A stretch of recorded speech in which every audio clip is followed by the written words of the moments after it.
येथून वाढीला धर्म रमा धर्म समागमे. धर्म, अर्थ, काम आणि मोक्ष हे चारही पुरुषार्थ साधण्यासाठीच महाराष्ट्र तत्पर होता. या चारही पुरुषार्थांचा मान इथे सारखाच होता.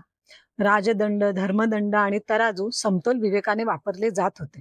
येथे सेवेचा आदर होत होता.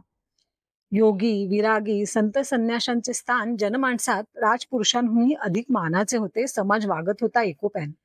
महाराष्ट्राचा ध्वज होता भगवा. संत आणि सत्ताधारी हाच भगवा ध्वज खांद्यावर घेऊन नाचत होते. वारकऱ्यांच्या आणि धारकऱ्यांच्या दिंड्यांना हाच ध्वज प्राणापलीकडे पूज्य होता. भगवा रंग हा अरुणाचा रंग, हा त्यागाचा रंग. सतीच्या सौभाग्याने, संतांच्या वैराग्याने आणि शूरांच्या रुधिराने या ध्वजाचा रंग भगवा झाला.